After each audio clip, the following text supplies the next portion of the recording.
Chairman Nunes today. You talked with Speaker Ryan today. Tell us where we are with this controversy.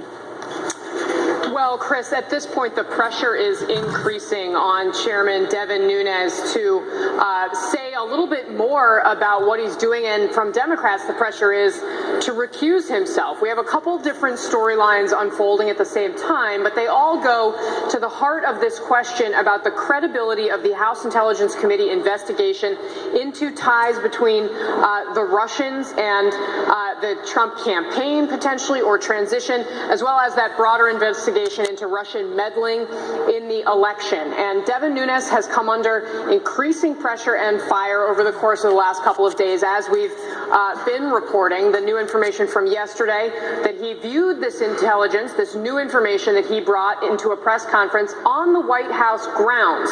So he saw new material, then went to the microphones and said that there had been incidental collection of communications between, it's not clear, he hasn't said who, but involving either the president, his family, his associates, potentially simply other people who were surveilled, who were talking about those people. So that's the most he's been willing to say so far about that information. But as we have learned more about how he came to possess it and what he did with it, he did not talk to the ranking member on the committee. He did not talk to other members of the committee initially. And that, of course, violating the traditional bipartisan way in which the House Intelligence Committee operates. So we've obviously seen Democrats call for his recusal today. I spoke to him briefly. He wouldn't say whether he would recuse himself, but he said the investigation would continue as it has.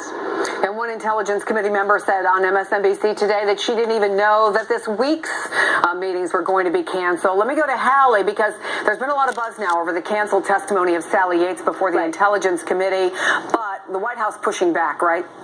Effectively, Chris, saying it had nothing to do with this, right? Saying that by not responding to a letter regarding what's called executive privilege, it essentially didn't block Sally Yates from being able to go and speak to members of these congressional committees that are looking for her to testify.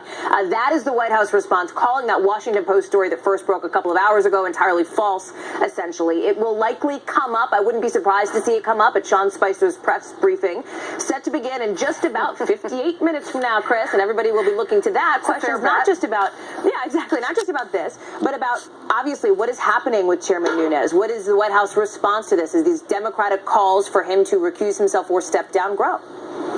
So, Pete, let me go to these letters. What exactly do they say? I don't know how much of them you've been able to review yet. Give us a heads up on that. And then also, if you can, some background on Sally Yates, going back to how things ended for her at the Justice Department earlier this year. Right. Well, let's rewind the tape a little bit. Sally Yates became the acting attorney general at the end of the administration when Donald Trump came into office.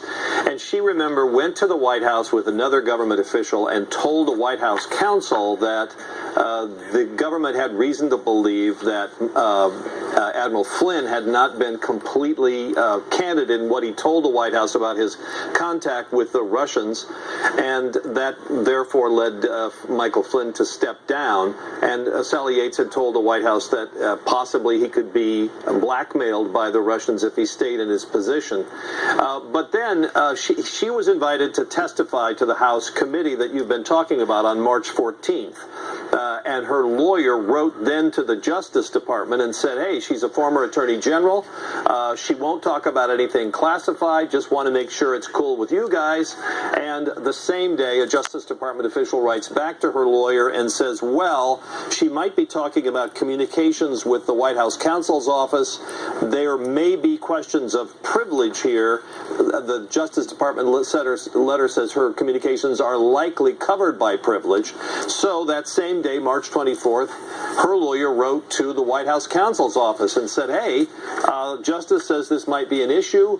Are you going to assert executive privilege? If I don't hear from you by Monday, March 27th, which is yesterday by 10 a.m., then I will conclude that you're not asserting executive privilege. And if you just heard Hallie say, the White House says it never responded, that it never asserted executive privilege. So we're waiting to hear back from her lawyer to be sure about all this, but that's where it seems to stand, that there was a concern raised about executive privilege, but the White House says here, at the end of the day, they never asserted it. She was free to testify. I don't know if this is a fair question, but I'll ask it to you anyway, Pete. Would that be the normal way to do things? I mean, this is a pretty significant thing. Would you say, well, if we don't hear from you, we'll assume? Or is that sort of typical? Or would you normally expect them to give a response one way or another? That, I would say, is fairly typical for the way lawyers work. In other words, the ball's in your court. And here's the reason. You don't really want to... you're not trying to encourage the White House to assert executive privilege. You're just saying, hey, I've done my due diligence here. I'm telling you we're going to testify. If you want to stop it, you got to do something. So I would say that's fairly typical. All right. Thank you, Pete, for clarifying that. Casey, Hallie, interesting briefing you have coming up in about an hour. Thanks to all of you.